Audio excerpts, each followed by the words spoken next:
आओ तो फिर पढ़ते हैं अब simple future tense. Simple future tense क्या होता है, चलो देखते हैं। सिंपल फ्यूचर टेंस भी खत्म करते हैं।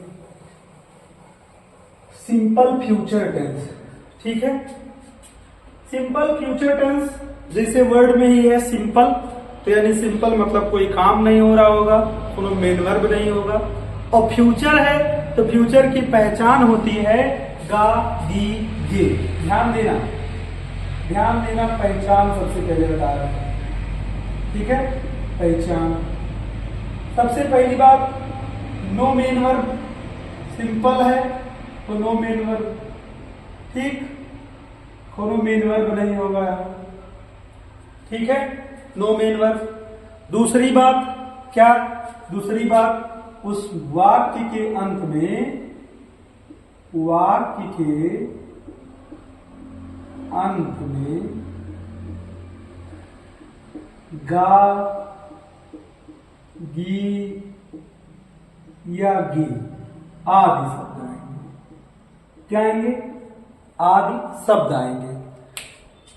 कोई भी ऐसा हिंदी में दिया वाक्य जिसमें कोई काम ना हो रहा हो और वाक्य के अंत में गा गी या गी, मुख्य क्रिया बोल दे नहीं, क्योंकि इसमें मुख्य क्रिया है ही नहीं। तो मुख्य क्रिया ना हो और वाक्य के अंत में गा गी गे ऐसे कुछ शब्द लगे हुए शब्द आए तो सिंपल फ्यूचर टेंस होता है। एग्जाम्पल ज्यादा समझ में आएगा। और एग्जाम्पल तुमको एक आध बताते हैं, जैसे वह एक डॉक्टर होगा, और सॉरी वह एक डॉक्टर होगा। ध्यान देना, तो क्या इस वाक्य में कोई काम हो रहा है? इस वाक्य में कोई काम हो रहा है? नहीं, इस वाक्य में कोनो काम नहीं हो रहा है। तो कोई काम नहीं हो रहा है और मुख्य क्रिया के अंत में क्या आया है, गा आया है। सॉरी, मुख्य क्रिया बार बार दिमाग में आ रहा है, वाक्य के अंत में क्या आया है, गा आया है। यानी गा का मतलब यहाँ होगा, होगी, होंगे करके शब्द मिलेगा वाक्य के अंत में, ठीक है। तो ये सिंपल फ्यूचर टेंस होता है। हेल्पिंग वर्ब इसका ध्यान से समझना बहुत जरूरी है। इसका हेल्पिंग वर्ब होता है विल बी या शैल बी। क्या, विल या शैल और इनके साथ बी लगना होता है। ये इस टेंस का हेल्पिंग वर्ब होता है। ये बात बहुत गौर से ध्यान रखना, क्योंकि लोग विल शैल तुरंत समझ जाते हैं, वो बेटा फ्यूचर टेंस के इंडेफिनिट कॉन्टिन्यूअस इन सबका है। विल बी शैल बी ये सिंपल फ्यूचर टेंस का हेल्पिंग वर्ब है, ठीक है। आओ सबसे पहले हम क्या तुम्हें बताएं, सबसे पहले तुम्हें अफर्मेटिव सेंटेंस बताएं। सबसे पहले अफर्मेटिव सेंटेंस बताते हैं। अफर्मेटिव सेंटेंस, अफर्मेटिव सेंटेंस, ठीक है। अफर्मेटिव सेंटेंस अगर तुम पढ़ रहे हो तो मैंने कहा कौनो भी टेंस का अफर्मेटिव हो, सबसे पहले तुम वो टेंस का सब्जेक्ट लिखोगे। तो सबसे पहले तुम सब्जेक्ट लिखोगे इस वाक्य का, लिख दिया।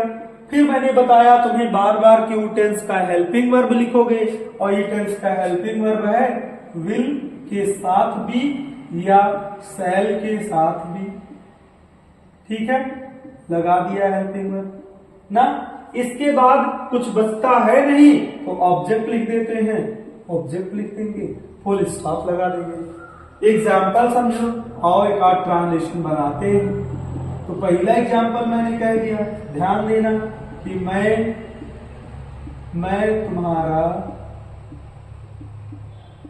तुम्हारा मित्र हूंगा, मैं तुम्हारा मित्र हूंगा। मैं की जगह मैं वह कर दे रहा हूं। वह तुम्हारा मित्र होगा, यहां पे होगा कर दे रहा हूं, क्योंकि मैं में थोड़ा सा सेंस अलग आ रहा है। वह तुम्हारा मित्र होगा। ध्यान देना, कोनो काम हो रहा है, नहीं हो रहा है, कोई काम है इसमें नहीं। और वाक्य के अंत में क्या आया, होगा, होगी, होगे, यानी गा गी गे आया। तो इसका मतलब ये सिंपल फ्यूचर टेंस है। सिंपल फ्यूचर टेंस है भैया, तो सेंटेंस पहचानते हैं। सेंटेंस है अफर्मेटिव, तो सबसे पहले सब्जेक्ट वह है, तो सबसे पहले ही लिख दिए, ठीक है। फिर हेल्पिंग वर्ब लगाना है तो ध्यान देना विल और शैल किसके किसके साथ लगाएंगे, ये तो देखो भूल ही गए, ये बता दे रहे हैं।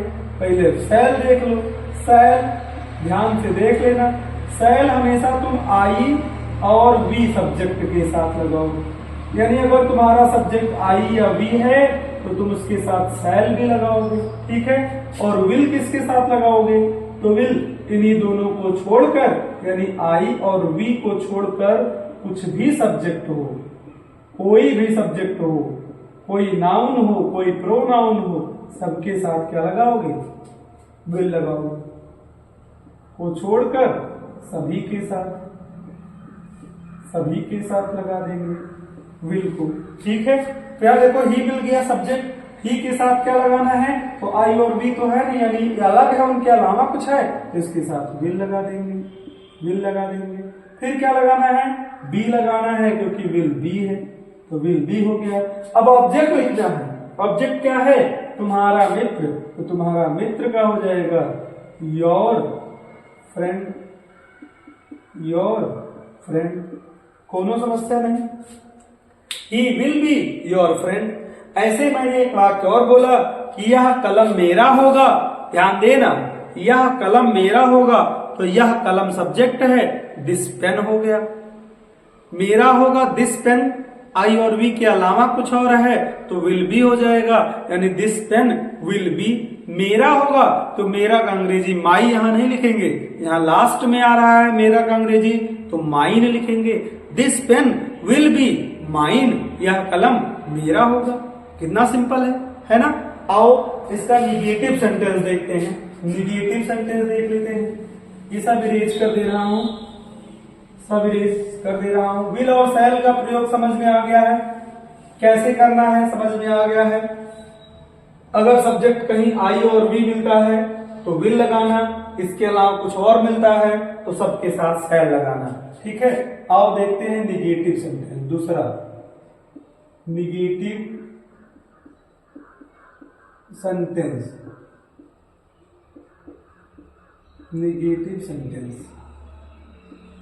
ठीक है। निगेटिव सेंटेंस है तो हम बताएं, अगर अफर्मेटिव हो या निगेटिव हो, सबसे पहले तुम सब्जेक्ट लिखते हो तो सबसे पहले सब्जेक्ट लिख दोगे, ठीक है। फिर हेल्पिंग वर्ब लिखते हो तो टेंस का हेल्पिंग वर्ब क्या है, विल या शैल और साथ में बी है, ठीक है। अब बेटा चूंकि निगेटिव है तो यही के बाद तुम नॉट भी लगा दोगे, तो लगा दिया नॉट। फिर क्या करोगे, तुम ऑब्जेक्ट लिख दोगे, लास्ट में क्वेश्चन फुल स्टॉप लगा दोगे। आओ एग्जाम्पल समझते हैं। जैसे मैंने एक एग्जाम्पल दिया, क्या दिया, वह घर मेरा नहीं होगा, वह घर मेरा नहीं होगा। ध्यान देना। तुम बताओ क्या इस पूरे वाक्य में कोई काम हो रहा है, तो कह दोगे गुरुजी नहीं हो रहा है, बहुत अच्छे। वाक्य के अंत में क्या दिया है, होगा, अंत में गा दिया है, तो गुरुजी कौन टेंस है, गुरुजी ई सिंपल फ्यूचर टेंस है, बहुत अच्छे। कौन सा सेंटेंस है, तो गुरुजी नहीं आया है, निगेटिव सेंटेंस है। निगेटिव है तो सबसे पहले क्या करते हैं लखन, सबसे पहले गुरुजी सब्जेक्ट लिखते हैं। सब्जेक्ट क्या है, वह घर, ध्यान देना। कौन, पूछो कौन मेरा नहीं होगा, वह घर मेरा नहीं होगा। वह घर सब्जेक्ट है और वह का अंग्रेजी यहाँ ही लिख दें, नहीं जी, वह का अंग्रेजी यहाँ दैट लिखेंगे, क्योंकि तुरंत बाद एक नाउन आया है, घर आया है। ही घर नहीं होता है, दैट घर होता है, दैट हाउस होता है, दैट हाउस, ठीक है। फिर हेल्पिंग वर्ब लगाना है, विल लगाए, शैल लगाए। गुरुजी आपने बताया कि आई और वी के अलावा कछु भी हो तो विल लगाओ, तो विल लगा दिए हैं, बहुत अच्छे लखन, लगा दिया। बी लगाना है, विल बी। देखो यही स्ट्रक्चर में गलती हो गया, क्या हो गया कि भाई जब निगेटिव आएगा, जब ये निगेटिव आएगा तो नॉट पहले लगेगा, फिर एक बाद बी आएगा, ये देखो गलती हो गया था। तो इसके तुरंत बाद हमें क्या लगाना है, नॉट लगाना है, फिर बी लिखना है, कौनो समस्या। ये क्या मैंने बताया कि हेल्पिंग वर्ब और नॉट दोनों साथ में रहने की कोशिश करते हैं। हेल्पिंग वर्ब में जो मेन है वो और नॉट साथ में रहने की कोशिश करते हैं। तो हेल्पिंग वर्ब में जब कोई एडिशनल वर्ड आता है उसको बगली करते रहते हैं। जैसे बी यहाँ पे आया है एडिशनल वर्ड विल के लिए, तो इसको बगली कर दिया, नॉट यहाँ बीच में आ गई। ठीक है, फिर क्या है यहाँ पे ऑब्जेक्ट क्या बचा, मेरा। तो मेरा का बाद बताए, बादिन जब आए तो क्या लिखेंगे, mine. That house will not be mine, वह घर मेरा नहीं। बात समझ में आया। आओ एक एग्जाम्पल तुमको और बता देते हैं, फिर चलते हैं इंट्रोगेटिव सेंटेंस के ऊपर। जैसे मैंने कहा लड़के बीमार नहीं होंगे, लड़के बीमार नहीं होंगे। या लड़के की जगह अगर हम तुम्हें थोड़ा सा और बताना चाह रहे हैं तो हम लिख दे रहे हैं हम बीमार नहीं होंगे। कोनो काम हो रहा है नहीं गुरुजी। वाक्य के अंत में क्या है, होंगे है गुरुजी। कौन सा टेंस है लखन, कहोगे गुरुजी ये सिंपल फ्यूचर टेंस है। कौन सा सेंटेंस है लखन बता दो, तो गुरुजी नहीं आया है। नहीं आया है तो निगेटिव सेंटेंस है। निगेटिव है तो सबसे पहले सब्जेक्ट लिखते हैं। सब्जेक्ट पूछो कौन है, कौन बीमार नहीं होंगे, हम। सब्जेक्ट हम है और हम का अंग्रेजी वी होता है। फिर हमें वी के साथ शैल लगाना है कि विल लगाना है। अब वही तो गुरुजी आप ही बताए हो कि आई और वी आएगा तो शैल लगाना, बाकी कछु भी आए सबके साथ विल लगाना। तो वी आया है तो लगा दे रहे भैया शैल, लगा दिए। और क्या करना है, नहीं आया है तो शैल की तुरंत बाद नॉट लगाना है। फिर अभी हेल्पिंग वर्ब का बी बचा है, लगा दिया। फिर ऑब्जेक्ट क्या है, बीमार। बीमार का क्या होगा, इल ना लिखो सिक लिखो। We shall not be sick, we shall not be ill, दोनों सही। ठीक है, निगेटिव आया समझ में। आओ बढ़ते हैं इंट्रोगेटिव सेंटेंस की तरफ। और हम जब तुमको इंट्रोगेटिव पढ़ा ही रहे हैं तो 17 में हम तुमको निगेटिव भी बताई दे रहे हैं, बार बार देख ही रहे होगे। तो यानी हमें पढ़ना क्या है, इंट्रोगेटिव निगेटिव सेंटेंस। आओ इंट्रोगेटिव सी वाला है ना, हाँ interrogative negative sentence. Interrogative negative sentence.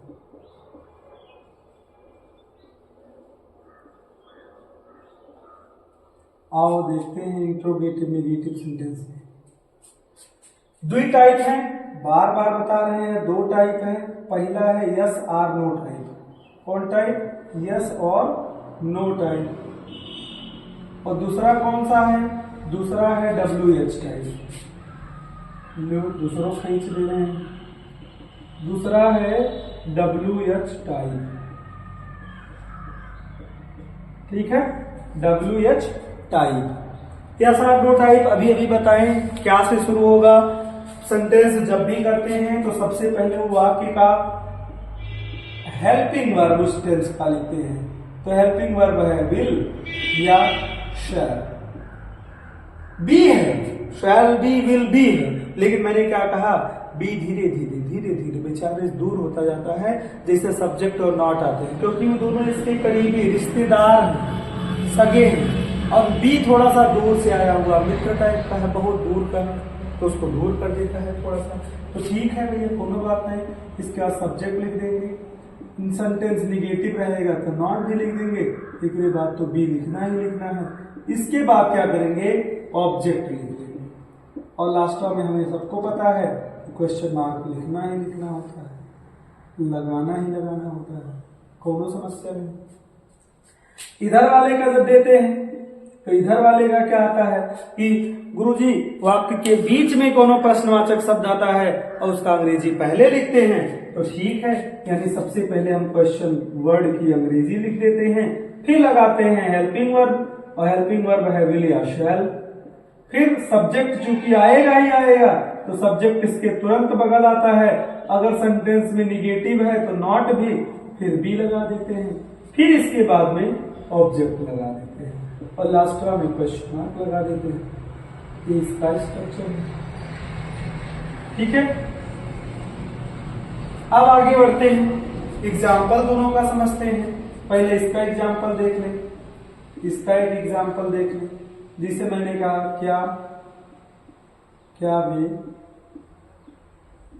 क्या वे वहां होंगे, क्या वे वहां होंगे। क्वेश्चन, कौन काम हो रहा है? नहीं गुरुजी। वाक्य के अंत में क्या है? गुरुजी होंगे है। तो लखन बताओ कौन सा टेंस? गुरुजी simple future tense. Simple future tense में कौन सा सेंटेंस है? गुरुजी क्या से शुरू हो रहा है? तो इंट्रोगेटिव का यस आर नो टाइप है, यानी आगे हेल्पिंग वर्ब लगेगा। हेल्पिंग वर्ब कौन देगा गुरुजी? तो गुरुजी सब्जेक्ट देगा। सब्जेक्ट वे के साथ लगता है विल, क्योंकि उसका अंग्रेजी दे होता है, तो वे का अंग्रेजी लिख दिया दे। क्या इसमें नॉट भी है? नहीं, तो यानी हमें इस सब्जेक्ट के तुरंत बाद भी लगाना पड़ेगा। ऑब्जेक्ट है वहां का अंग्रेजी देयर होता है, और लास्ट में स्टॉप लगा देंगे। Will they be there. ठीक है, यहां देख लो, यहां एक एग्जाम्पल देख लो, एक एग्जाम्पल यहां देख लो। जैसे मैंने कहा कि मेरे भाई कहाँ होंगे, मेरे भाई कहाँ होंगे, ये लिख दिया मैंने। मेरे भाई कहाँ होंगे, भाई मैंने बहुत सारे भाई की बात हो रही है, लेकिन क्या मैंने तुम्हें फ्यूचर में सिंगुलर और प्लूरल बताया? नहीं, मैंने तुम्हें बताया खाली आई और वी के अलावा सब कुछ। ठीक है, तो सब्जेक्ट क्या है? सब्जेक्ट मेरे भाई है। क्वेश्चन वर्ड कहाँ आया है? तो कहाँ की अंग्रेजी सबसे पहले लिख देते हैं वेयर। सब्जेक्ट मेरे भाई है, मेरे भाई के लिए लगाते हैं विल। फिर है सब्जेक्ट मेरे भाई, तो मेरे भाई का माई ब्रदर्स हो जाएगा, क्योंकि बहुत सारे भाइयों की बात हो रहा है। ठीक है, इसी के बाद बेटा बी भी लगाना है। अच्छा, कुछ और है? वेयर विल भाई ब्रदर्स बी। कुछ ऑब्जेक्ट बचा? नहीं बचा, तो क्वेश्चन मार्क लगा दो। कितना आसान है। बात समझ में आया? तो इस पूरे वीडियो में हमने तुमको सिंपल पास्ट टेंस समझाया, फिर मैंने तुम्हें सिंपल फ्यूचर टेंस समझाया। ठीक है, तो आप वीडियो को देखिएगा, पूरा वीडियो देखिएगा, आपको मजा आएगा। और वीडियो अच्छा लगेगा तो वीडियो को लाइक कीजिएगा, अपने जितने दोस्त होंगे सब में भेजिएगा, सबके पास भेजिएगा, खूब शेयर कीजिएगा। मिलते हैं अगले वीडियो में अगला टॉपिक लेकर, जो कि टेंस से ही संबंधित होगा। ठीक है, तब तक के लिए धन्यवाद।